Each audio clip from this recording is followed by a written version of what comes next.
Bien, bonjour à tous, merci d'être là. J'espère que vous n'allez pas déchanter après cette conférence sur les chansons. Euh, donc je vais essayer de vous présenter quelque chose qui est une enquête qui est maintenant en son troisième volet sur les chansons enfantines.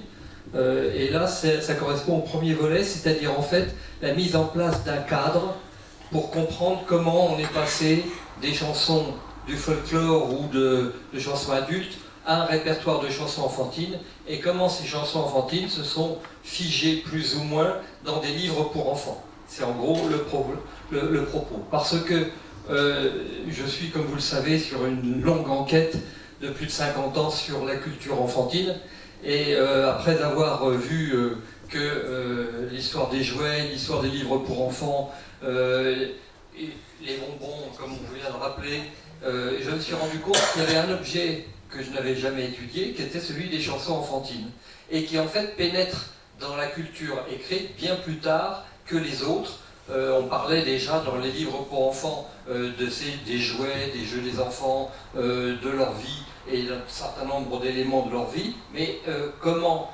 en est-on venu à avoir un répertoire de chansons enfantines que nous connaissons presque tous, qu'on a chanté dans notre enfance, et qui vient d'il y a suffisamment longtemps pour qu'on en ait oublié l'origine et qu'il faille recomposer un petit peu ce cheminement, ce que je vous propose aujourd'hui. Alors, dans un premier temps, on va voir quels sont les débuts de la chanson enfantine, parce qu'au début, ces chansons, même qu'on connaît comme enfantines, ne l'étaient pas.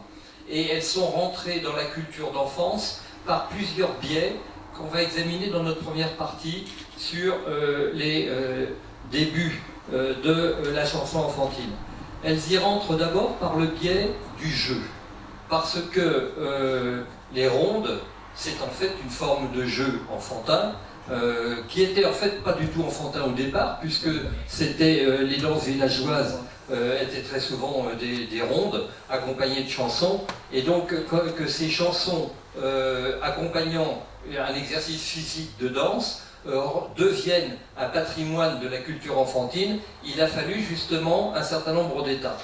Or, il se trouve que le premier témoignage de la volonté de mettre ces chansons chantées, dansées, je veux dire, dans un livre, c'est Madame Selnard, enfin c'est un pseudonyme, comme vous voyez sur le tableau, qui, dans les fameux manuels Roret, en 1827, propose donc un manuel des jeux de société dans lesquels il y a toute une partie sur les rondes enfantines et au total elle nous livre 24 chansons enfantines et dans la réédition de 1867 elle en a rajouté, il y a 44 chansons au total. Donc c'est un point de départ et vous voyez que c'est suivi une dizaine d'années, une vingtaine d'années plus tard par un ouvrage qui paraît, et ça c'est important à noter, dans la bibliothèque rose illustrée d'Hachette en 1856. Donc Madame de Chabrol publie les jeux et exercices des jeunes filles, dans lesquels elle donne la musique et les paroles d'un nombre de chansons tout à fait intéressants et importants. Vous avez ici la musique de Je suis un petit poupon du bel âge. Ce qui me touche particulièrement, c'est que qui aime bien les bonbons et les confitures. Donc il se charge effectivement de manger tous les bonbons et la confiture qu'on lui proposerait, ce gamin. Et je pense que beaucoup d'enfants devaient adhérer à cette chanson. Alors donc voilà une des illustrations de Chabrol sur les rondes. Alors le deuxième lieu où rentrent par écrit des chansons pour enfants, c'est l'école, sous la forme de la salle d'asile, où l'on a à la fois des chants religieux, des chants scolaires et des adaptations de chants populaires. Et là, encore une fois, toujours constater un petit peu, j'ai commencé en 27, mais c'est plus tôt. Après, on va avoir les années 40 et 50, dans lesquels apparaissent dans tous les différents secteurs que j'envisage, ces livres qui publient des chansons pour les enfants. Là, on est en 45 avec un manuel de chants pour les enfants des salles d'asile de Madame Chevreau-Le-Mercier. Et on voit bien que ces chants ne sont pas des chants du répertoire populaire, l'auteur critique ces chansons populaires parce qu'elles ne semblent pas de bon ton ou éducatives.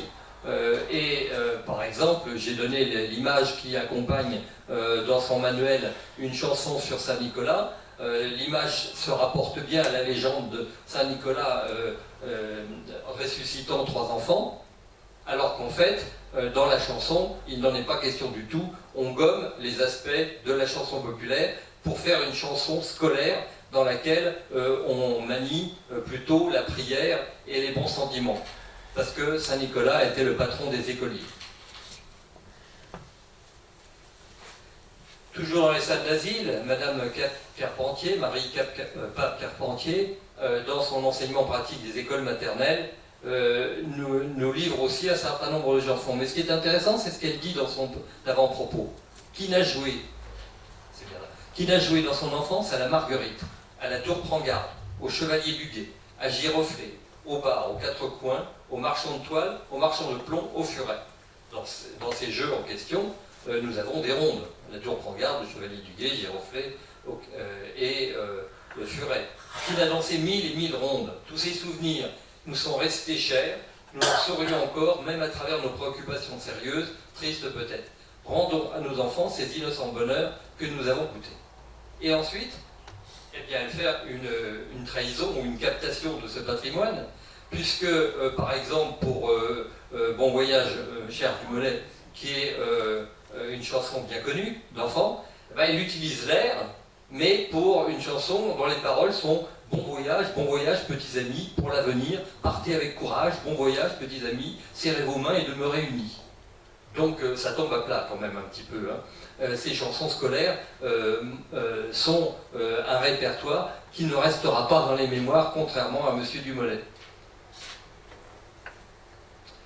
Troisième volet de cette découverte de ces premiers livres qui parlent des chansons enfantines, celui de l'enseignement de la musique et de la chanson dans une éducation familiale et dans l'éducation des pensions.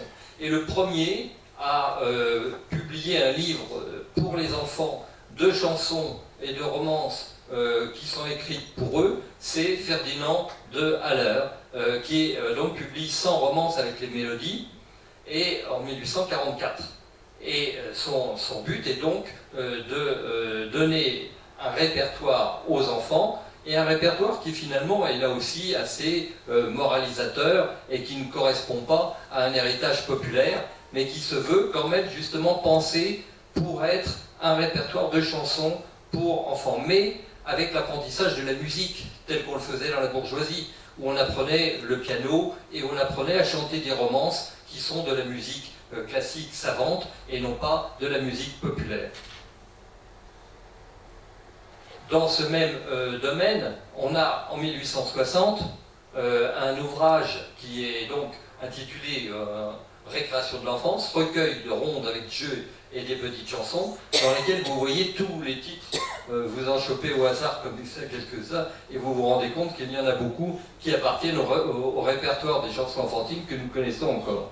On est en 1860, hein, et Charles Le Bouc publie donc 35 chansons enfantines. Les 2/3 de ces chansons sont encore connues aujourd'hui. On est vraiment dans la construction du répertoire des chansons enfantines, mais dans un ouvrage qui est encore sous l'égide, en fait, de l'éducation musicale. Ce qui est intéressant, c'est que dans son avant-propos, l'auteur nous dit « J'ai eu soin aussi de noter ces chansons de manière à ne pas fatiguer vos jeunes voix et de retrancher toutes les paroles que vos petites bouches ne doivent pas prononcer. » Et là, on a finalement tout le phénomène qui va se construire sur une 50aine d'années de transformation du patrimoine de chansons populaires qui était en fait pour tout public et plutôt pour adultes, en un patrimoine de chansons enfantines. Pour ça, il faut modifier, retrancher, adapter, et donc il semble bien pour Le Bouc que c'est une nécessité de ne pas donner telles quelles ces chansons populaires parce qu'elles contiennent des paroles ou des idées qui ne sont pas à la portée des enfants et ou qu'ils ne doivent pas avoir sous les yeux. Alors le 4e volet, et c'est celui qui donne le titre à ma conférence, c'est celui du folklore. Comment passe-t-on du folklore au livre pour enfants dans ces années 40, avec un auteur principal qui est Dumersan, Chants et chansons populaires en 1843, 3 volumes, dans lesquels il y a une petite vingtaine de chansons pour enfants, toutes les autres c'est pour adultes, et Dumersan en 45, enfin ça est édité en 46 mais c'est fait en 45, fait carrément le livre Chansons et rondes enfantines, recueillies et accompagnées de contes. Alors, au milieu, entre les deux titres, vous avez un autre titre d'un anonyme chez un éditeur de livres pour enfants qui est Bedley. Et ce grand livre pour les petits-enfants, alphabet suivi de contes et chansons de ma bonne, de fables avec illustration dans le texte, nous allons voir les images tout à l'heure de 1845, c'est finalement chez un éditeur pour la jeunesse, le premier livre avec les chansons. Nous allons voir de quelle façon. Alors d'abord l'ouvrage de 1843 de Dumersan. Arrêtons-nous un moment sur le fait qu'un auteur recueille en 3 volumes les chansons populaires en 1843, c'est-à-dire dans une période du romantisme, dans laquelle on est en train, en Allemagne, en Angleterre, en France, d'essayer de sortir de la culture classique, de retrouver des héros, des légendes et des contes qui appartiennent au sol national pour se reforger une identité nationale sur des racines culturelles qui nous appartiennent. Dumersan fait la même chose et c'est en fait en Allemagne que ce mouvement a commencé. Dès les années 1780 a été publié le premier répertoire de chansons enfantines en Allemagne.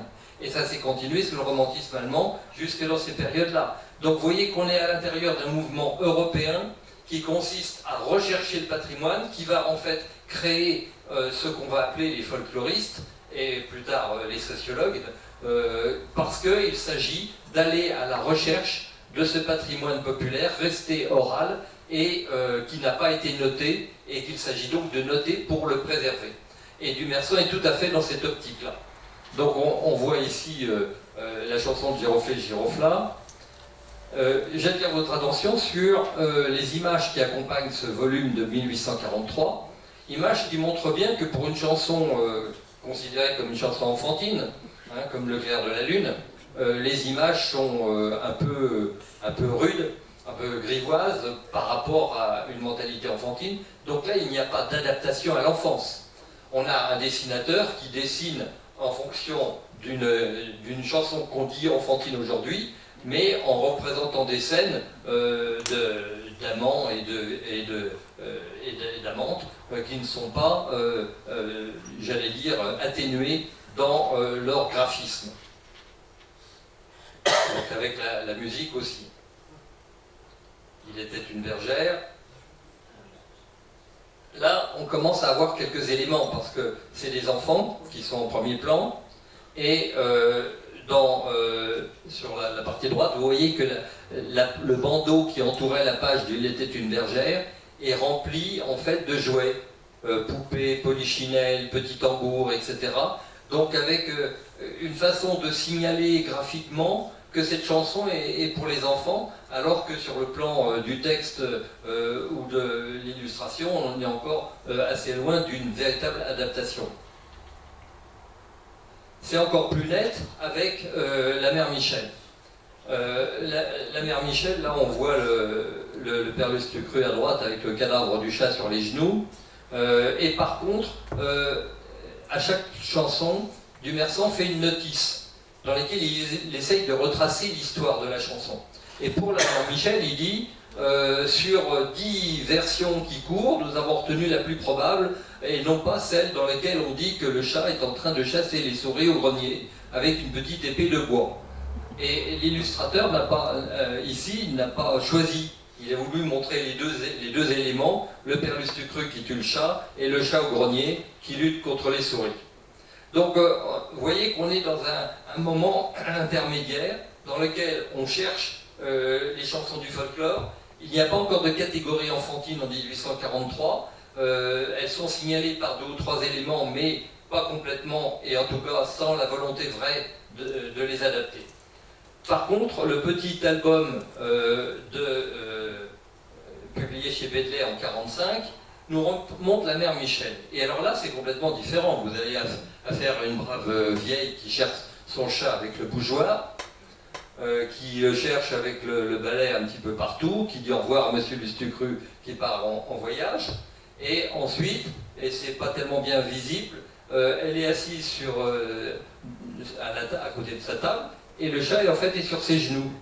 Donc le chat est revenu. Donc il n'y a rien de dur à attendre de cette chanson. Et puis il y a une deuxième chanson dans cet album, qui est Les Infortunes de Minet, dans laquelle, là encore, c'est tout à fait gentillet, et du reste c'est une chanson qui n'appartient pas, qu'on n'a pas retenue dans le folklore enfantin après. Donc ce premier petit album pour enfants de 1845 montre qu'il y a un petit désir d'adaptation de la chanson, en particulier d'atténuation de la cruauté ou des aspects qui pourraient faire rendre tristes les enfants, de la perte du chat, etc. Et puis voilà, Dumersan va publier le deuxième volume, qui lui est entièrement consacré aux chansons et aux rondes enfantines. Et donc il est daté de 1845, enfin daté 46 sur la couverture, mais il a été fait en 45. Ce qui est intéressant, c'est, et là aussi vous avez les illustrations, c'est ce qu'il nous dit. Car il dit n'avoir pas trouvé ces chansons dans les livres, il dit que ça n'intéressait pas qu'on ne les publiait pas. Donc il les a recueillies lui-même, dit-il. Et il se pose en passeur de la tradition enfantine. Le texte est vraiment important. J'ai donc fait ce livre, Mes enfants, il s'adresse aux enfants, pour y consacrer les traditions enfantines qui n'ont jamais été recueillies et qui, je ne sais comment, se sont perpétuées de siècle en siècle dans vos bouches par la seule mémoire. Leur origine est perdue dans la nuit des temps. Les recherches les plus savantes auraient de la peine à les retrouver. Maintenant, ces traditions passeront à l'avenir et ce recueil les conservera pour la postérité. Son livre donc est illustré, il y a aussi des contes et des historiettes en plus des chansons, et il se présente en fait comme le premier livre de chansons enfantines, puisqu'il s'adresse aux enfants, et il se veut à la fois le folkloriste qui recueille, l'éducateur et le pédagogue qui fait passer ces chansons à l'enfance, ce qui fait que Bernard Cousin, qui a écrit le premier et unique livre de synthèse sur l'histoire de la chanson enfantine, nous dit que Dumersan est l'inventeur de la notion de chanson enfantine. Et on est donc en 45. Vous avez vu aussi qu'il y avait des chansons pour enfants dans les autres secteurs que j'ai signalés jusqu'à présent. Donc en fait c'est un mouvement général qui touche toutes sortes de secteurs et qui vise à faire passer dans des livres, qui sont soit des livres pour enfants, soit des livres éducatifs, un certain nombre de chansons, dont certaines appartiennent à un patrimoine populaire et d'autres à un patrimoine de culture bourgeoise et savante. Donc voilà une des illustrations de Dumersan sur la tour Prangade. Alors, c'est à partir de ce moment-là, et à partir de 46, 45, et puis surtout jusqu'en 1880, que se met en place progressivement le répertoire de la chanson enfantine dans des publications pour l'enfance, ce coup-ci, manifeste. D'abord, dans les périodiques. En fait, la presse enfantine va jouer un rôle important pour diffuser par écrit des chansons du répertoire populaire. Et on verra l'exemple de la Semaine des enfants, édité par Hachette, de 1857 à 73. Et puis dans un deuxième support, loin de l'éditeur parisien qui est Hachette, c'est-à-dire dans l'imagerie populaire, en particulier Pèlerin, que nous regarderons, nous verrons comment se forge une adaptation à l'enfance à ce moment-là. Et puis un troisième volet, c'est Hetzel, l'éditeur du magasin d'éducation et de récréation de Jules Verne, etc., et puis qui a écrit lui-même sous le nom de Stahl, qui va publier des albums de chansons entre 75 et 83. Alors d'abord dans la Semaine des enfants, en 3 fascicules paraît la chanson Margot s'en va en guerre. Donc vous voyez une mise en page qui fait la large place à l'image, avec une petite partie de texte.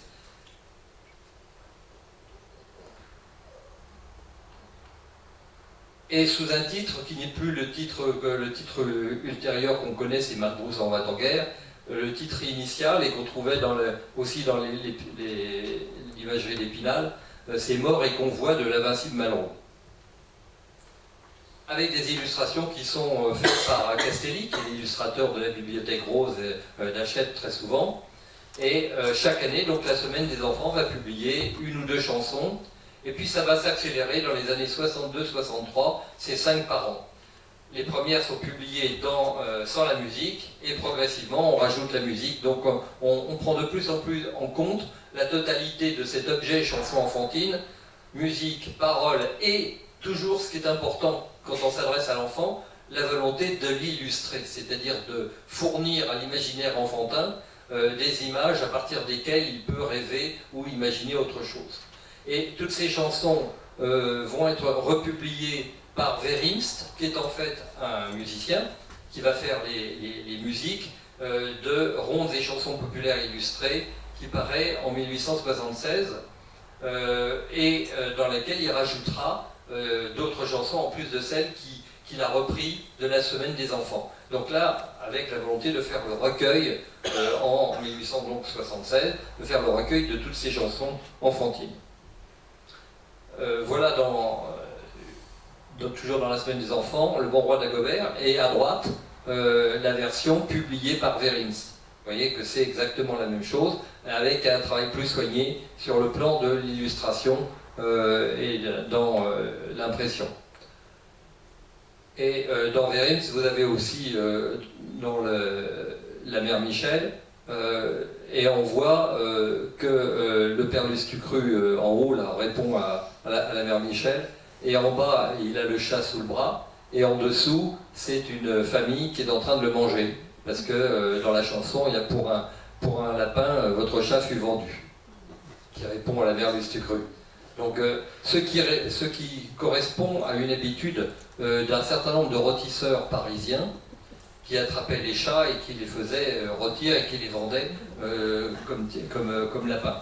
Je précise que j'ai fait un autre travail entièrement sur la mère Michel, en remontant au XVIIe siècle pour la musique et à toutes les étapes intermédiaires, et qui relie cette histoire de la chanson de la mère Michel à l'histoire du chat.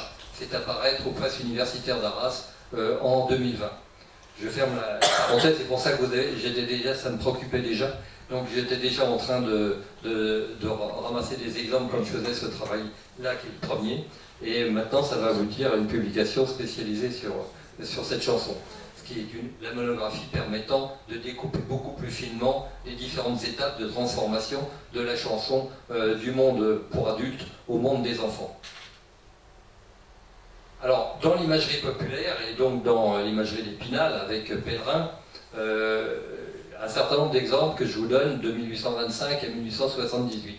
On retrouve Mort et convoi de l'Invincible Malraux, qui est donc bien là en 1825, le titre en question, le titre le plus ancien, et puis Au clair de la lune.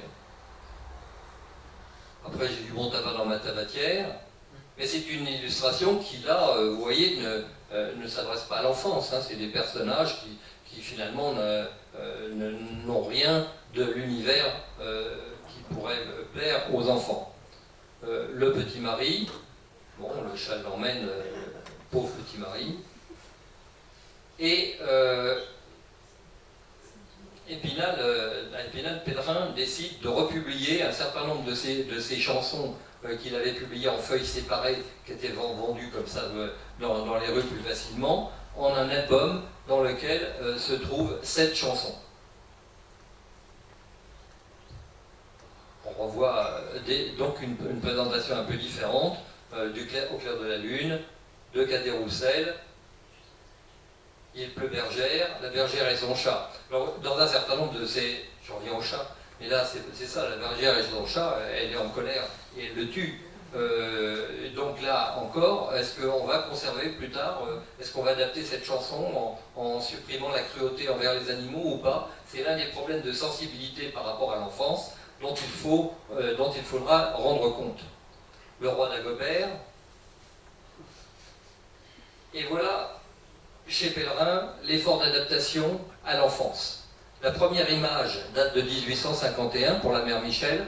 Le père Lustucru est dans dans son officine, et il y a des morceaux de cadavres de chats un peu partout, du sang sur le tablier, les jambons pendus au mur qui sont des morceaux de chat, voilà.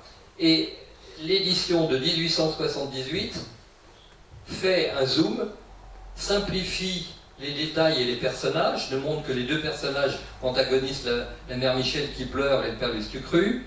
Il n'y a plus de sang, le chat qui est caché derrière son dos, tout a l'air beaucoup plus propre et beaucoup moins dramatique et ne fleure pas la cruauté qu'il y avait précédemment. Donc on voit que même un éditeur populaire comme Pellerin s'est rendu compte qu'entre 51 et 78, il y avait bien un mouvement qui visait à atténuer la cruauté dans les publications pour l'enfance et en tout cas à essayer de gommer certains éléments trop rudes. Et puis arrivent les albums d'Hetzel. Alors Hetzel, il va faire une tentative tout à fait différente de celle des prédécesseurs. Il a publié 14 albums entre 1875 et 1883 à raison d'un album par chanson. Et comme ce sont des albums de 8 pages, les textes des chansons ne pourraient pas remplir un album de 8 pages. Résultat, tous les textes sont réécrits.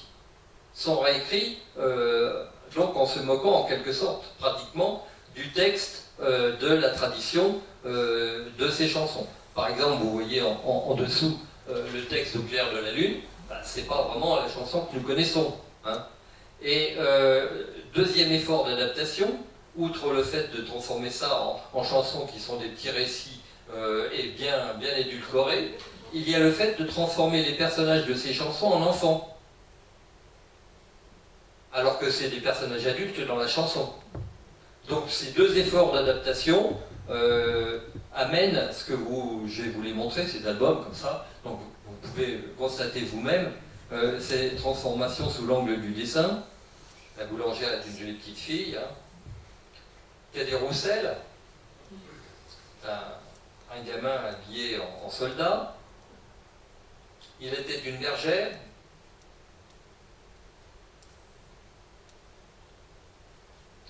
Marlborough soit en guerre, là encore ce sont deux enfants. La tour prend garde. Alors le plus drôle, c'est le roi d'Agobert qui devient un gamin.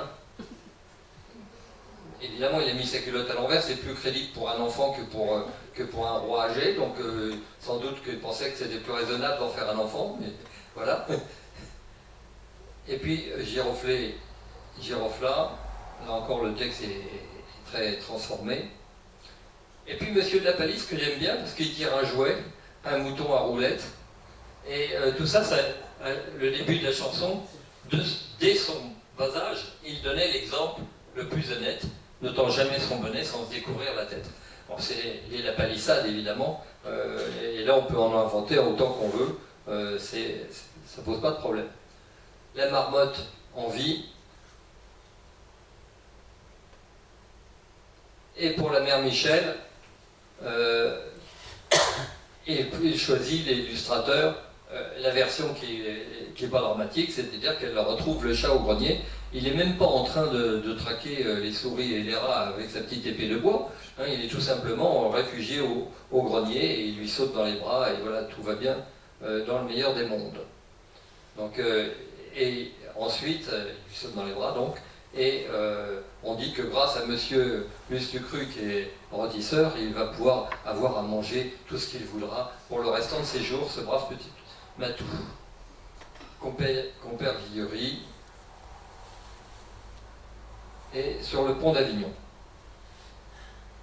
Alors, le grand tournant de cette adaptation à l'enfance, qui donc, on voit que par étapes et par petits bouts, et avec des tâtonnements qui ne seront pas toujours très heureux, je ne pense pas que les enfants aient vraiment goûté les albums d'Hetzel, à part les images, mais sur le plan des chansons, parce qu'ils ne reconnaissaient pas les chansons qu'ils avaient l'habitude de chanter.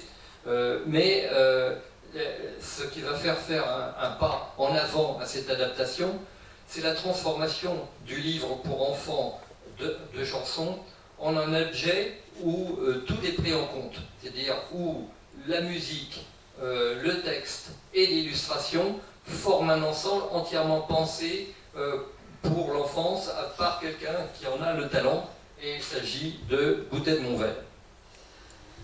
Car Boutet de Monvel va commencer dans la revue Saint-Nicolas à illustrer particulièrement une rubrique qui s'appelle les Jeudis de Saint-Nicolas, et j'allais dire, à faire des bancs d'essai de ce qui va devenir la mise en page de ces albums de chansons qui vont paraître un peu plus tard. En particulier, ce qui sera le style de Boutet de Monvel dans ces albums que nous allons voir ensuite, c'est d'avoir le texte et la musique en zone centrale d'une double page, et avec des bandeaux au-dessus et en bas qui entourent ce texte et qui peuvent être reliés.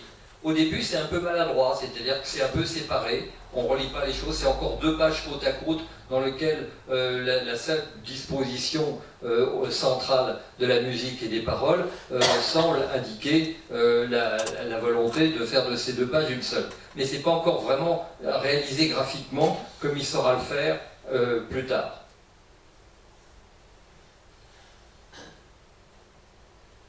Donc tout ça, c'est toujours dans Saint-Nicolas en 1881. Il a essayé une autre formule, qui est de mettre le texte dans une page simple au milieu mais sur la droite, et puis d'entourer par une ronde d'enfants ce texte-là, du haut en bas, avec le dessin qui contourne le texte. Mais cela l'amène à publier les deux albums de 1883 et 1884, que je mets sous son nom, mais en fait, c'est lui, il a fait l'illustration, la mise en page, et la musique est faite par quelqu'un d'autre. Ici, c'est Charles Widor pour l'album de 1883, et c'est Jean-Baptiste Weckerlin pour l'album de 1884, qui réalise donc la musique, parce qu'en fait, il faut retranscrire ces musiques populaires que les gens chantent, etc., il faut les écrire. Et les écrire de façon simplifiée pour que ça soit facile pour les enfants, et en pensant toujours aux jeunes petits garçons, petites filles qui apprennent le piano, d'où le format à l'italienne de ces albums, qui peuvent se mettre sur le lutrin du piano, et on peut donc suivre la musique et jouer en même temps ces chansons. Donc tout est pensé dans le livre de façon à pouvoir permettre à l'enfant un accès direct au sens, au symbolisme, par les images, on va le voir ce qu'elles éveillent, et puis à l'utilisation pour lui, pour l'enfant, du chant et de la musique.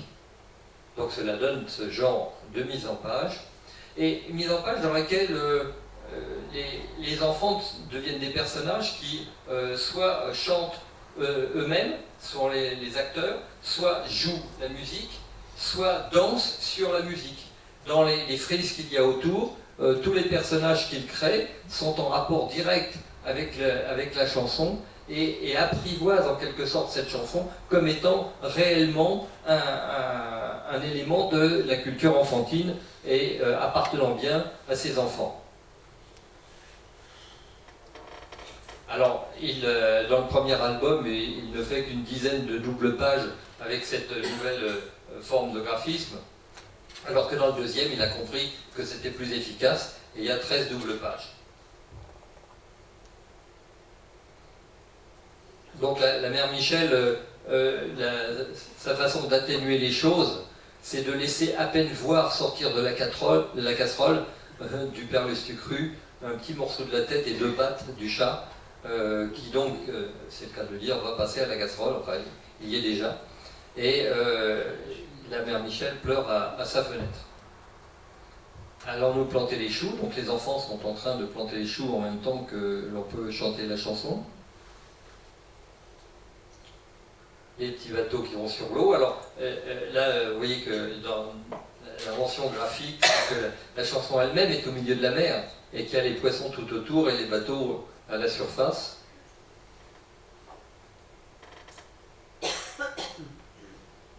Je vous laisse découvrir les autres pages.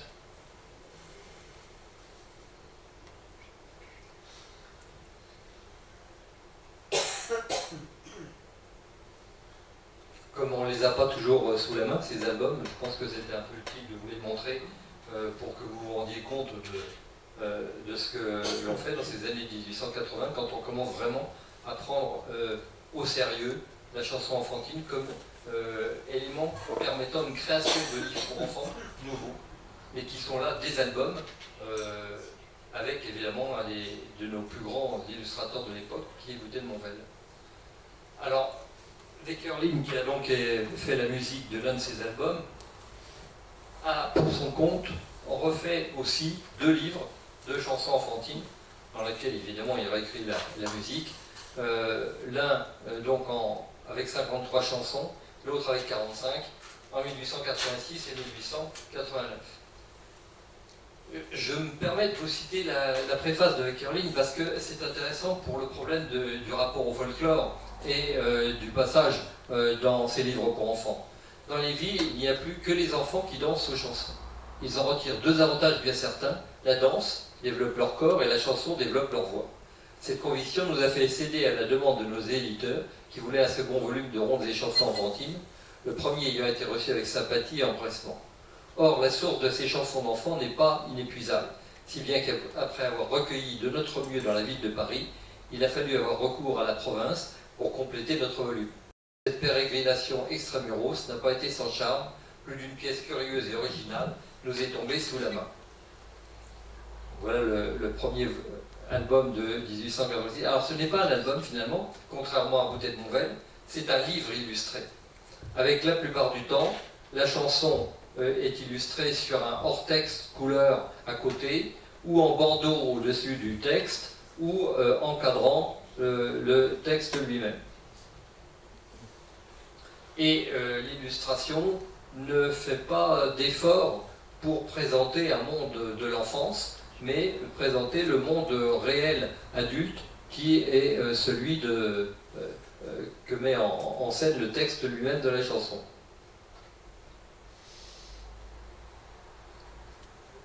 Et Wekerlin a fait appel à 4 ou 5 illustrateurs qui finalement donnent quand même un attrait tout à fait important à ces petits livres.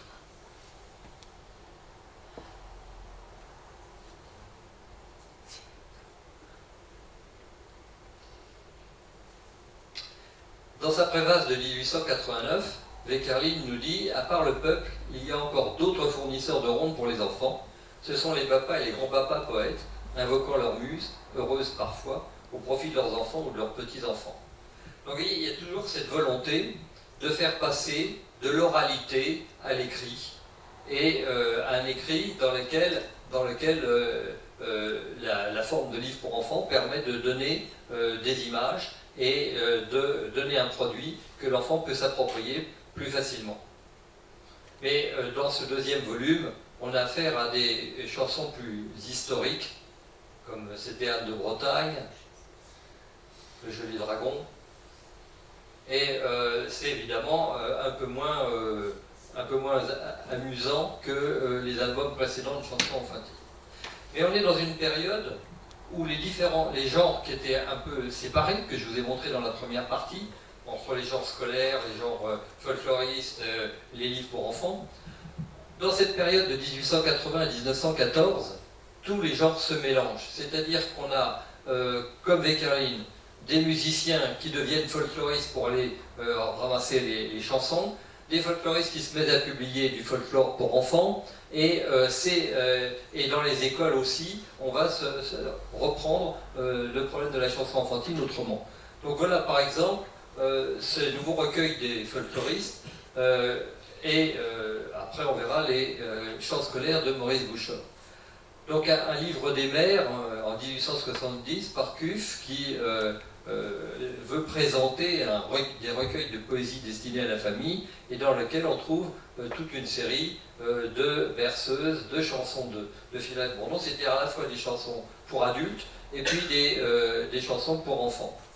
Mais l'ouvrage central, qui passe pour le premier ouvrage sérieux de folklore d'un folkloriste sur le domaine de l'enfance, c'est celui d'Eugène Roland, Rimes et jeux de l'enfance, paru en 1883, et dans lequel il nous donne les versions de différentes régions. C'est-à-dire pour une même chanson, il va donner un extrait de la version en Guyenne, un autre en Bretagne, un troisième dans le sud de la France, etc. Et Tierceau, qui est lui aussi un musicien, se lance à son tour dans une histoire de la chanson populaire en France avec des recueils de chansons. Donc là encore, comme Weckerlin, c'est un musicien qui essaye de faire ce recueil de chansons. Maurice Bouchard, lui, va écrire des chants populaires pour les écoles, 3 volumes chez Hachette en 1895, mais ça sera réédité longtemps, en 1902, en 1909, ça paraîtra en fait tout dans l'entre-deux-guerres, et ça sera utilisé dans les écoles en France pendant pratiquement une cinquantaine d'années, si ce n'est plus. En tout, 150 chansons, donc rééditées après-guerre, et qu'on a beaucoup utilisées. Mais si l'on regarde de près comment sont faites ces chansons pour les enfants de Bouchard, en fait, on s'aperçoit qu'elles sont plus courtes que les chansons traditionnelles, qu'elles ont moins de refrains, elles ont moins de structure en récit, c'est-à-dire que ça raconte moins une histoire que les chansons populaires qui souvent racontent une histoire. Elles ont moins de dialogue, donc c'est moins vivant, et elles ont des rythmes moins rapides. Donc, nous dit Bernard Cousin, ce premier historien de la chanson, elles sont donc beaucoup moins adaptées au public enfantin pour lesquels elles sont écrites que les enfantines traditionnelles. Elles sont faites pour l'école, elles transmettent un message, des leçons de morale et l'éloge des grandes vertus. Donc en fait, pour l'imaginaire enfantin, elles sont beaucoup moins efficaces que les chansons traditionnelles. Alors, petite poussée dans le XXe siècle, c'est surtout dans l'entre-deux-guerres que paraissent les livres de comptines pour les tout-petits. Dans un autre travail, j'avais aussi montré comment avait évolué la production de livres pour les plus petits.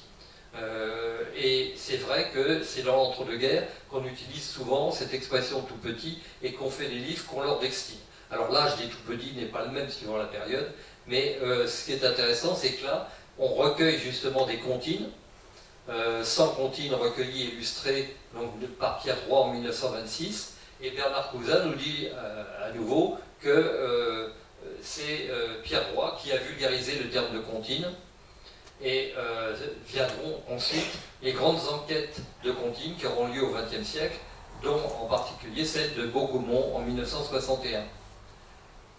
Et d'autre part, les recueils pour les écoles, comme les albums pour enfants, utilisent souvent la désignation pour tout petit dans l'entre-deux-guerres, comme je vous le disais. Et on a en fait, aujourd'hui, si vous regardez sur Internet, une bonne partie des chansons que je vous ai données se trouvent sur YouTube. Il y a une floraison d'éditions de chansons pour les tout-petits, pour la maternelle, etc.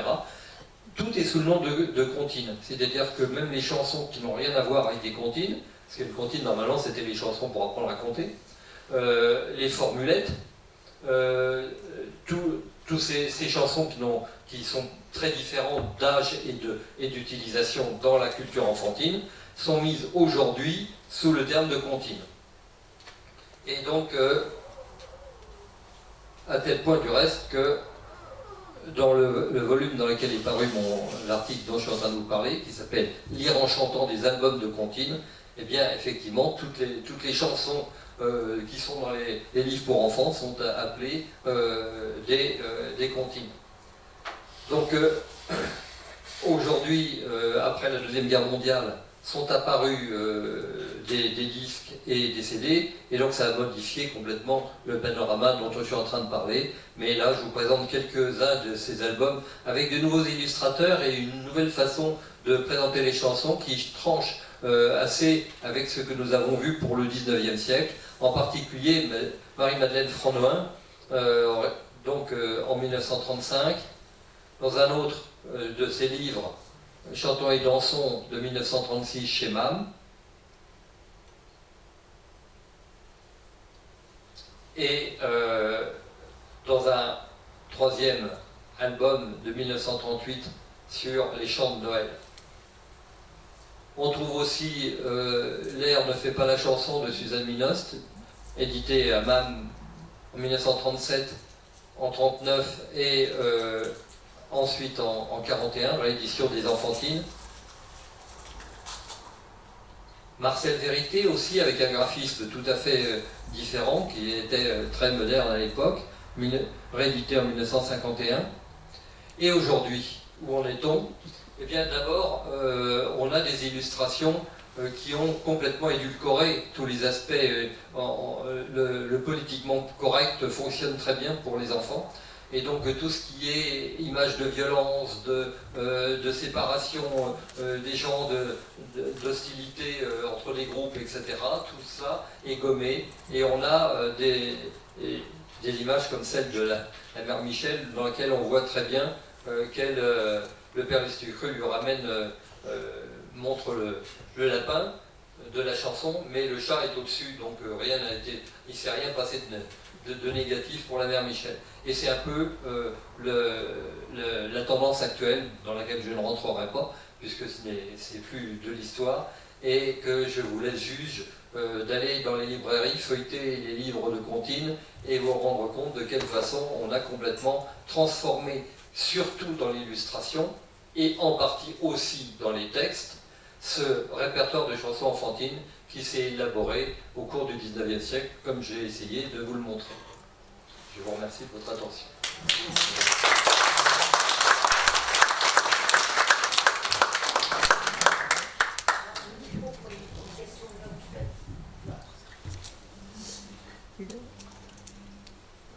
Michel, je vais demander de garder le micro pour si vous avez des questions à poser. Oui, j'ai voulu laisser un peu de place quand même à la discussion, parce que sinon c'est toujours le même qui parle. Je voudrais bien que vous entendez. Au temps de notre jeunesse, on chantait beaucoup plus. Oui. Les enfants chantaient. Évidemment, il n'y avait pas les distractions télévisuelles et actuelles, mais je suis persuadé que beaucoup d'entre nous connaissent encore des couplets de chansons. Alors que les chansons qui paraissent maintenant.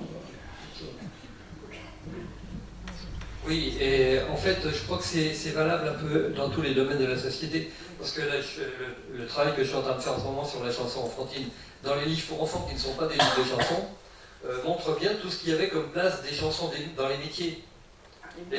On vous présente tout le temps les agriculteurs qui chantent pendant les vendanges, les moissons. Il y avait tout un ensemble, les artisans chantaient à leur établi, etc. C'était quand même, il y avait une place de la chanson dans la société globalement, et pas seulement pour le domaine de l'enfance, qui n'est plus la même aujourd'hui. Hein. Aujourd'hui, la place de la chanson, c'est de mettre les écouteurs dans les oreilles.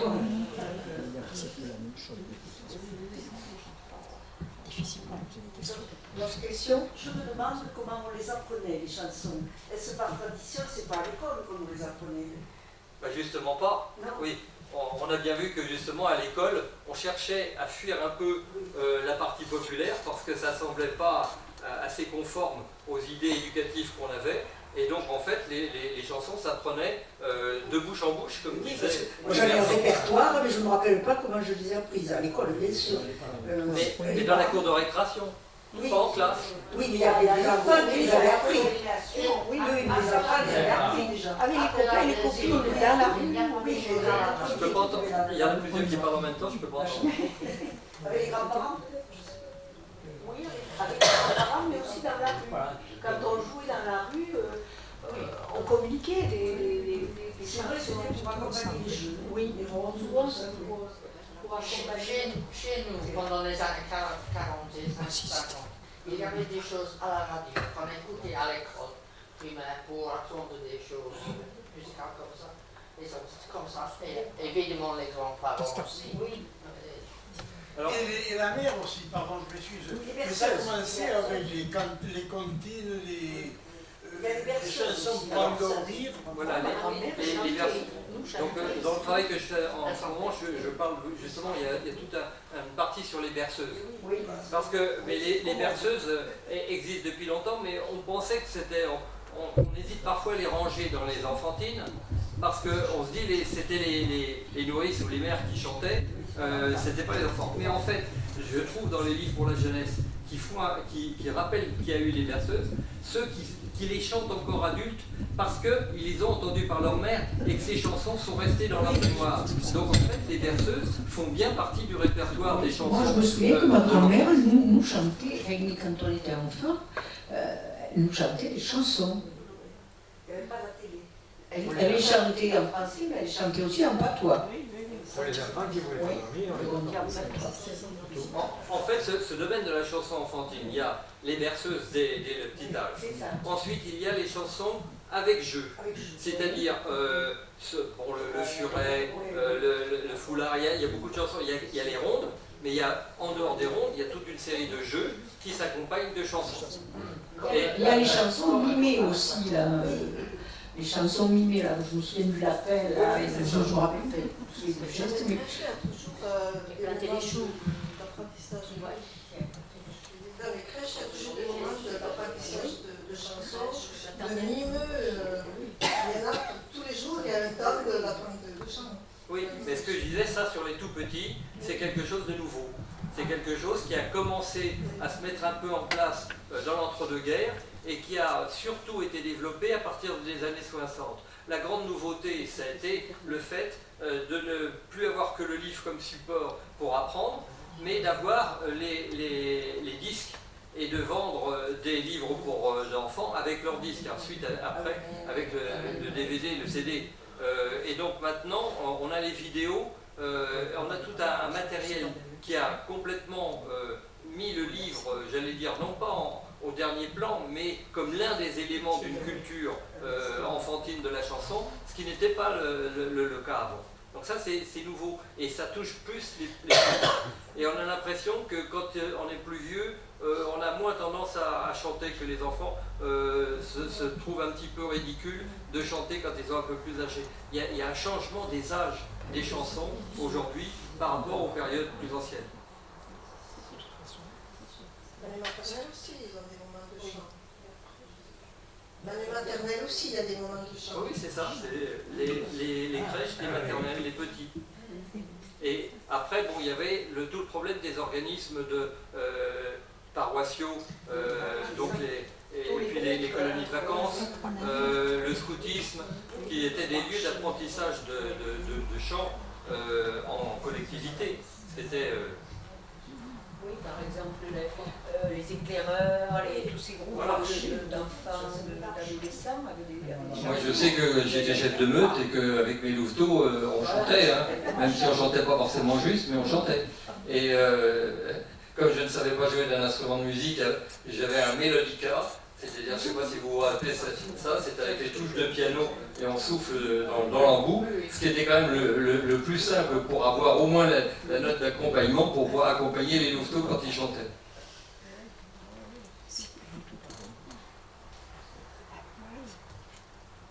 D'autres questions? Moi, je suis frappée par la qualité des illustrations. Ah oui. Les illustrations. ouais. Elles sont vraiment Celle-là. magnifiques. Je ne connais pas tellement les illustrations des livres maintenant. Pour enfants. Je ne sais pas si elles ont cette qualité, cette originalité. Les premières étaient plus romantiques. Je ne sais pas. Vraiment très belles, très belles illustrations. Et en même temps, oui, ce qui est curieux aussi, ce sont ces cheminements entrecroisés entre culture populaire et culture savante qui ont toujours existé dans le domaine de la chanson. Parce que la mère Michel était beaucoup plus du côté des chansonniers et pas du caveau. Il y avait ce qu'on appelle la clé du caveau. Un certain Capel, à partir de 1811, a commencé à écrire les chansons pour les chansonniers, en indiquant de quelle façon les chanter, etc. Et dans ces chansons de chansonniers, je viens d'en retrouver une qui s'appelle La Retraite, dans la Raplan-Plan, etc., que des enfants chantent sur la charrette de foin qu'on rentre dans un livre de jeunesse. Donc ils chantent une chanson qui vient du caveau, c'est-à-dire qui vient en fait du monde des chansonniers. Il y a ensuite les romances. Les romances qui sont écrites donc par des musiciens de musique savante, entre guillemets. Et là encore, dans les livres pour la jeunesse, j'en trouve une romance, La Brigantine, dont on sait le nom de l'auteur du texte et de la musique, et elle est chantée comme berceuse à un enfant qui se rappelle d'avoir entendu sa mère lui chanter ça, alors que c'est une chanson savante, entre guillemets, et non pas une berceuse populaire. Donc cet entrecroisement, il est constant. J'ai dit, pour faire simple, du folklore au livre pour enfants, mais il n'y a pas que du folklore, il y a aussi les chansons militaires. Par exemple, la mère Michel, au début, c'est un air qui a été inventé à la fin du XVIIe siècle dans l'armée française, retransformé au milieu du XVIIIe et avec de nouvelles paroles, etc. Donc une partie des chansons, alors là il faut regarder, les musicologues et les spécialistes, je n'en suis pas, peuvent voir le type de rythme qui appartient à certains univers musicaux.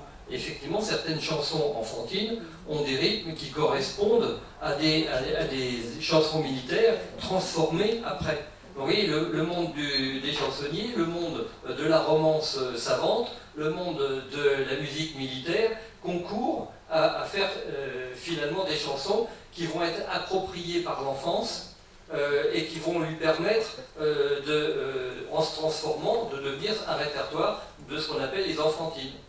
Et le fait que avant qu'on ait ces livres qui sont marqués comme chansons enfantines au milieu du 19e, je pense le journal de Ménétra. Ménétra est un vitrier du 18e siècle qui a fait son tour de France et qui, c'est rare pour un ouvrier, a écrit son journal, que mon patron de thèse, Daniel Roche, a retrouvé et publié.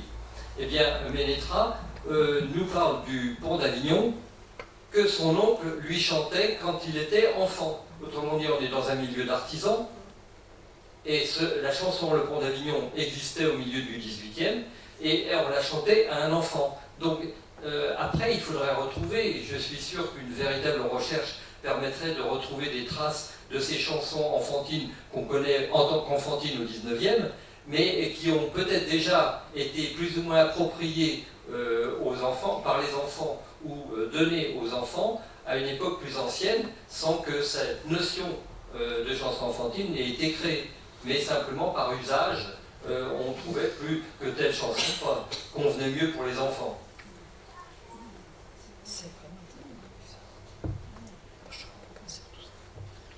Et ça a débouché sur les chansons de marche à l'armée, Oui. que reprenaient les militaires. Là, dans un des livres que je viens de lire pour ce nouveau travail, il y a justement sur un général qui raconte l'histoire de ses soldats, qu'en franchissant un gué, au lieu comme c'était la nuit, ils sont mis à chanter au clair de la lune au lieu de chanter les Marseillaises qu'ils chantaient d'habitude.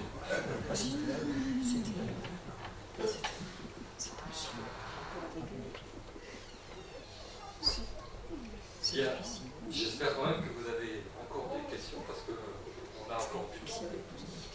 Pour le fois que nous avons du temps, profitons de ça. Ah oui.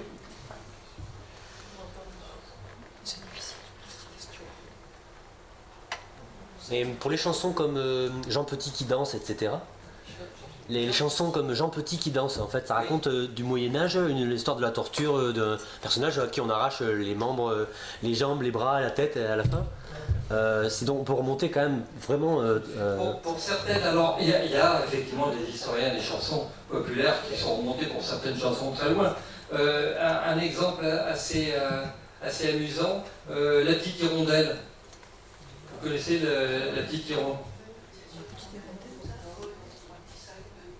Voilà, La Petite Hirondelle qui a volé 30 sacs de blé. Bon, eh bien en fait c'est une chanson militaire qui date de 1745, quelque chose comme ça, parce que les soldats avaient un habit blanc et noir qui correspond à peu près à l'hirondelle, et que c'était eux qui devaient se loger chez l'habitant. Et c'était eux qui pillaient et qui auraient été punis. Et donc en fait on a complètement transformé cette chanson sur des soldats qui devaient être punis parce qu'ils avaient un peu pillé les ressources locales en prenant hirondelle au sens propre et en transformant ça comme ça. Vous voyez, ces histoires de chansons, elles sont pleines de sinuosités qui nous font changer de domaine et de période et de sensibilité. Donc. Alouette, je te plumerai la tête, je te plumerai la tête. Alouette, Je te Oui. plumerai. Ah oui. Je te plumerai la tête. Alouette, gentille Alouette. Ouais. On la connaît, c'est ça. Mais justement, dans ces chansons, j'ai un petit peu dit pour le chat, mais il y a quand même tout un problème du rapport à la sensibilité animale. Il y a des choses qui étaient tout à fait acceptables, parce que quand vous dites à l'ouest je te plumerai, en fait, dans les campagnes, on chassait tous les petits oiseaux. Les moineaux, les piafs, etc. On les tuait. Et souvent, c'était les enfants avec des lance-pierres qui tuaient les petits oiseaux. Parce que comme il n'y avait pas beaucoup de viande, eh bien, c'était de l'alimentation.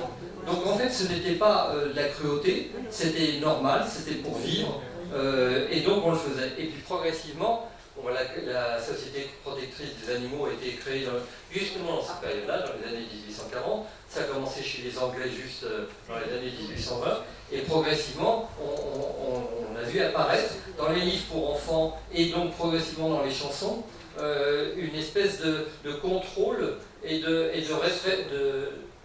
rendre répréhensible la cruauté envers les animaux. Et au fur et à mesure que ça devenait de moins en moins utile. On avait moins besoin de chats pour transformer en lapin, moins besoin de petits oiseaux pour faire des fricassés. Donc on pouvait aussi commencer à dire ah ben non, c'est de la cruauté, ces pauvres petites bêtes sont mieux dans la nature, on les laisse tranquilles.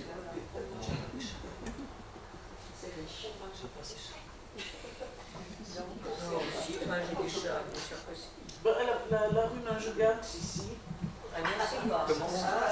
La rue qui s'appelle Mangegatz. Oui. Il y avait peut-être un petit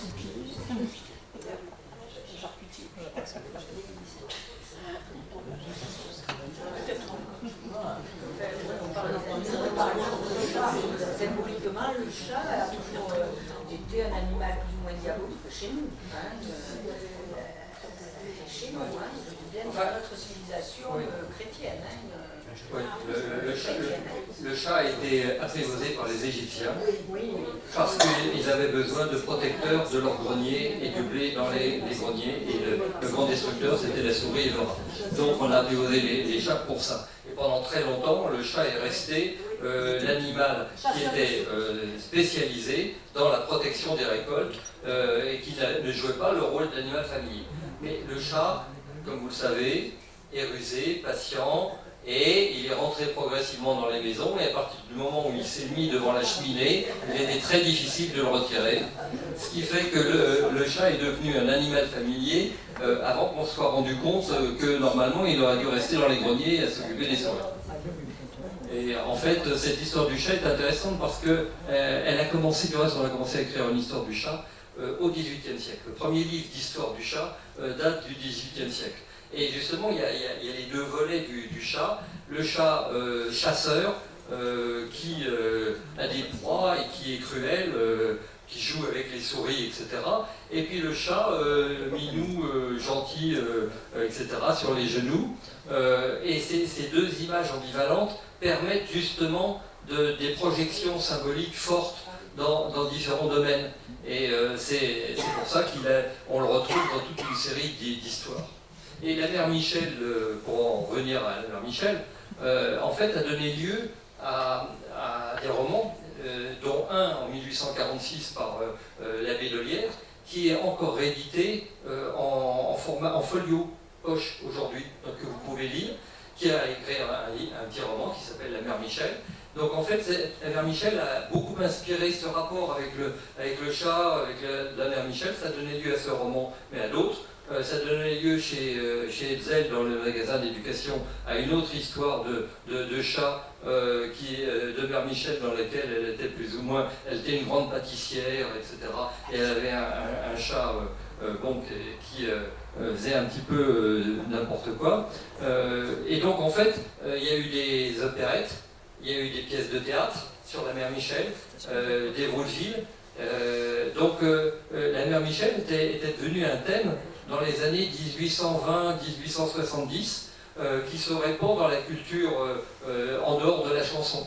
Et donc en fait c'est quelque chose d'important de voir comment certains thèmes accrochent plus que d'autres pour un certain nombre de raisons, dont là le chat était le pivot. Parce qu'il est à la fois victime quand il sert au rôtisseur, il est en même temps un peu maléfique, comme tu disais, parce que effectivement il peut devenir diabolique, et puis il est la nuit, il voit la nuit, etc. Donc il a toutes sortes d'avantages et d'inconvénients qui permettent de le ranger du côté maléfique ou du côté bénéfique, comme on veut. Et c'est là où les auteurs de livres pour la jeunesse ont fait un gros travail justement de sensibilisation. Julie Gouraud a écrit les mémoires d'un caniche, la comtesse de Ségur a écrit les mémoires d'un âne. J'ai relevé plus d'une soixantaine d'ouvrages sur les animaux dans une période assez courte du 19e siècle, où justement les auteurs s'indignaient sur le mauvais traitement. C'est par là qu'a commencé la Société protectrice des animaux, le mauvais traitement fait aux chevaux. Parce que le cheval qui tirait une charge trop lourde et qui n'y arrivait pas, et puis qui se faisait fouetter par le charretier au point de tomber par terre et d'être tué comme ça, il y a eu des incidents qui ont été rapportés, qui ont ému les gens, et on s'est mis progressivement à vouloir atténuer cette cruauté et à passer des textes législatifs pour punir de la cruauté non nécessaire. Il y a encore eu des étapes ultérieures, mais à un moment donné, on acceptait une certaine forme de cruauté, mais il ne fallait pas dépasser certaines limites. Et là, le problème des animaux est au cœur de toute une série de chansons et de toute une série de textes pour la jeunesse. Quelque chose de drôle, c'est que avec ma fille, elle m'a fait chanter plein de chansons, des vieilles chansons, des chansons que je ne connais pas encore, etc. Alors moi, je lui chantais tout ça, et par contre, elle me rapportait de la cour de l'école les chansons de la radio. Il n'y avait pas de chansons enfantines, que Axel Red et tout ça, j'ai su par ma fille, je n'écoutais pas. Donc c'est ça. Mais on est dans une société où tous les médias s'entrecroisent constamment, et donc on finit par ne plus savoir l'origine des choses. Tu veux dire quelque chose ? C'est les chansons qui ont comme origine un métier. Il y a Dario Fo, un homme de théâtre italien, il faisait des démonstrations où, par exemple, il faisait le gondolier, et une chanson de gondolier, le rythme était lié au fait de ramer, et il a donné d'autres exemples dans l'agriculture, pour semer, donc je ne sais pas si ces chansons-là passaient dans le répertoire enfantin. En fait, c'est un peu ce que je disais tout à l'heure, c'est-à-dire que le lieu de création, le milieu de création d'une chanson a des structures rythmiques qui lui sont propres et qui correspondent justement à un rapport entre musique et contexte. Donc certaines de ces chansons passent dans le domaine enfantin, d'autres non. Elles restent des chansons de métier. Mais en même temps, c'est quand même intéressant de voir que les enfants eux-mêmes, c'est ce que tu disais, c'est-à-dire que les enfants eux-mêmes, ils vont puiser dans ce qu'ils entendent autour d'eux, et ils vont s'accaparer de chansons qui sont des chansons d'adultes, mais qui leur plaisent, et qu'ils vont répéter, sans que ça soit du répertoire enfantin. On a beaucoup de difficultés à créer ce terme de répertoire d'enfantine, parce que finalement, il faut en exclure des chansons que pourtant les enfants chantaient. Les enfants chantaient toute une série de chansons qui n'avaient rien à voir avec le répertoire enfantin, qui étaient des chansons prises justement dans leur milieu, prises des parents, prises du métier, prises de la rue. Dans les livres pour enfants, il y a un personnage qu'on trouve très souvent, c'est le petit chanteur ambulant, qui est dans les rues et qui chante pour avoir quelques pièces de monnaie. Alors certains, c'est pour attendrir le lecteur, parce que les parents sont morts, il doit s'occuper de sa petite sœur, et donc il chante des chansons, et l'argent revient, et puis évidemment, il y a une bonne bourgeoise qui est attendrie, et qui finalement l'adopte, et puis lui fait suivre une bonne éducation. Mais il y a beaucoup de ces histoires de chanceurs ambulants, et de gens finalement ont la capacité de présenter devant un public des chansons. Alors ça peut être lors d'une fête villageoise, ça peut être une fête de salon dans un milieu bourgeois, ou ça peut être dans la rue, mais quels que soient les milieux, il y a comme ça des adultes et des enfants qui sont des chanteurs qui dépassent le rôle de la chanson plaisir pour eux-mêmes, mais qui en font un élément de sociabilité qui devient tout à fait important.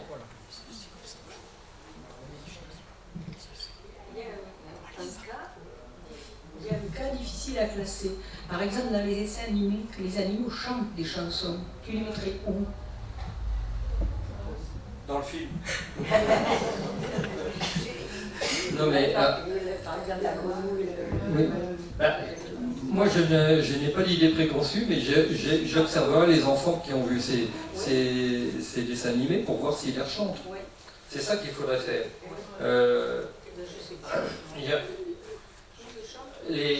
Je me souviens, notre fils, pour Peter Pan, il connaissait par cœur toutes les chansons du film. Donc il adorait ça. Et bon, par exemple, voilà. dans le livre de la jungle, là, quand il chante, ça chante extraordinaire. Est-ce que les enfants le chantent? La chanson de Balou. Oui. Je me demande si ce ne sont pas les adultes qui la chantent, c'est pour ça. La connaissent, oui. J'ai une petite fille, je suis mamie. Je n'ai pas entendu chanter, mais elles connaissent bien. Oui. Elles ne le savent pas. Il y a un problème d'identification quand même. Celui qui chante, il s'identifie un peu, surtout quand c'est ce que je vous disais, des chansons récits, donc qui racontent une histoire. Donc si elle raconte une histoire, il y a un personnage dans cette histoire, et le problème c'est que l'enfant, est-ce qu'il peut s'identifier au personnage de l'histoire de la chanson ou pas? Et c'est là, ça dépend des enfants aussi. Hein.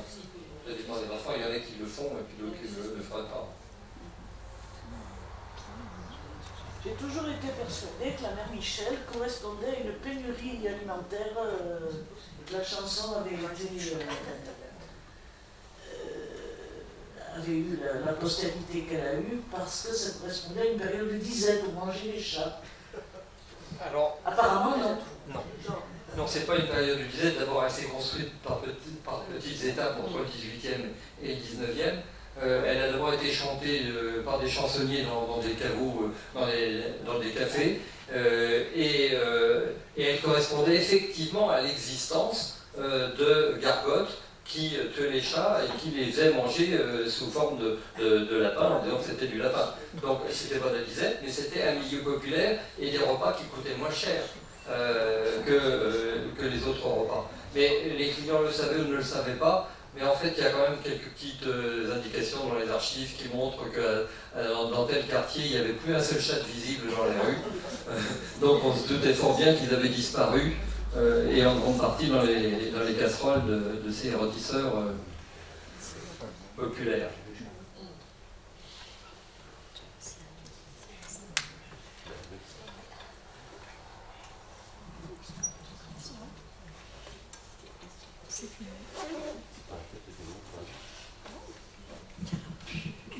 Parce que je pense qu'elle était plutôt chantée par effectivement aussi les adultes, puisque c'était les femmes mal mariées, enfin, qui n'avaient pas eu le choix de leur mari, qui se vengeaient ainsi par l'intermédiaire de la chanson. Alors je ne suis pas sûre de me rappeler les paroles dans l'ordre, mais enfin je vais essayer. Alors ça donnait: mon père m'a donné un mari, mon Dieu quel homme, quel petit homme. Mon père m'a donné un mari, mon Dieu quel homme qu'il est petit. D'une feuille on fit son habit, mon Dieu quel homme, quel petit homme. D'une feuille on fit son habit, mon Dieu quel homme qu'il est petit. Après c'est voilà, je le cherchais dans mon grand lit, mon Dieu quel homme, quel petit homme. Je le cherchais dans mon grand lit, mon Dieu quel homme qu'il est petit. Alors, je pris une chandelle et le cherchis, mon Dieu, quel homme, quel petit homme. Je pris une chandelle et le cherchis, mon Dieu, quel homme qu'il est petit. À la paillasse le feu prit, mon Dieu, quel homme, quel petit homme. À la paillasse le feu prit, mon Dieu, quel homme qu'il est petit. Je trouvais mon mari rôti, mon Dieu, quel homme, quel petit homme. Je trouvais mon mari rôti, mon Dieu, quel homme qu'il est petit. Sur une assiette je le mis, mon Dieu, quel homme, quel petit homme. Sur une assiette je le mis, mon Dieu, quel homme qu'il est petit. Le chat l'a pris pour une souris, mon Dieu, quel homme, quel petit homme. Le chat l'a pris pour une souris, mon Dieu, quel homme qu'il est petit. Au chat, c'est mon mari, mon Dieu, quel homme, quel petit homme. Au chat, c'est mon mari, mon Dieu, quel homme qu'il est petit. Fillette qui prenait un mari, mon Dieu, quel homme, quel petit homme. Fillette qui prenait un mari, mon Dieu, quel homme qu'il est petit. Ne le prenez pas si petit, mon Dieu, quel homme, quel petit homme. Ne le prenez pas si petit, mon Dieu, quel homme qu'il est petit.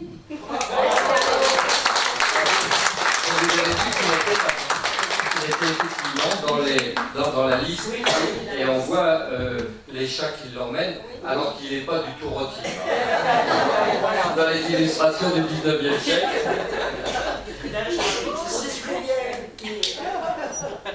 Juste pour ajouter quelque chose à votre prestation qui était adorable. Il y a une chanson, je ne sais pas si vous la connaissez, qui dit je voudrais un mari petit et sans reproche, qui aille dans ma poche, un tout petit mari. Je le voudrais petit, je le voudrais gentil, et qui ne grogne pas, surtout comme papa. Je suis contente de savoir qu'il y a quelques personnes qui Je voudrais un mari petit et sans une chose qui m'a il y avait deux listes de chansons populaires.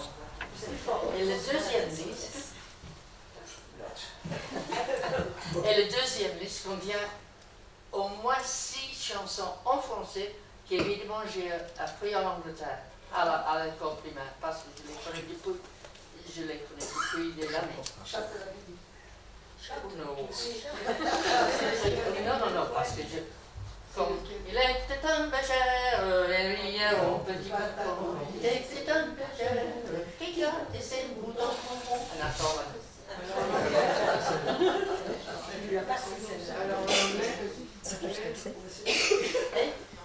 Tu l'as appris en français? Oui, c'est pour ça.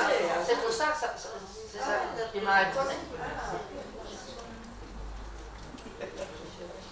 S'il y en a qui ont envie de créer un atelier de chansons enfantines pour retrouver leurs souvenirs, n'hésitez pas. Je le fais à la maison de retraite de Beaumont, où se trouve ma maman. À la maison de retraite de Beaumont, donc, où se trouve ma maman. Je leur fais chanter à l'occasion effectivement des chansons enfantines, puisque, bon, pour tous ceux dont la mémoire est altérée, ils arrivent très souvent à se rappeler des chansons qu'ils ont appris petits. Voilà, et on voit des personnes qui sont mutiques et là, quand je vois leurs lèvres remuer, même s'ils ne sortent pas grand-chose, je me dis que, hop, ça y est, il y a quelque chose qui s'est reconnecté, et elles ont un grand plaisir à faire ça. Et puis moi, pour m'économiser la voix, je leur propose des fables de La Fontaine, de la même manière, puisque, bon, on a tous appris plus ou moins des fables de La Fontaine, alors j'intercale, et ça nous fait passer un petit moment comme ça. Oui, et je pense qu'effectivement, c'est un patrimoine qui sommeille dans les mémoires et qu'il serait peut-être bon, parfois justement, d'enregistrer des personnes pour savoir quelles chansons elles chantaient dans leur enfance. Ça serait peut-être une enquête intéressante à faire, parce qu'on s'apercevrait de la richesse de ce répertoire et de ce qui a été perdu et oublié depuis.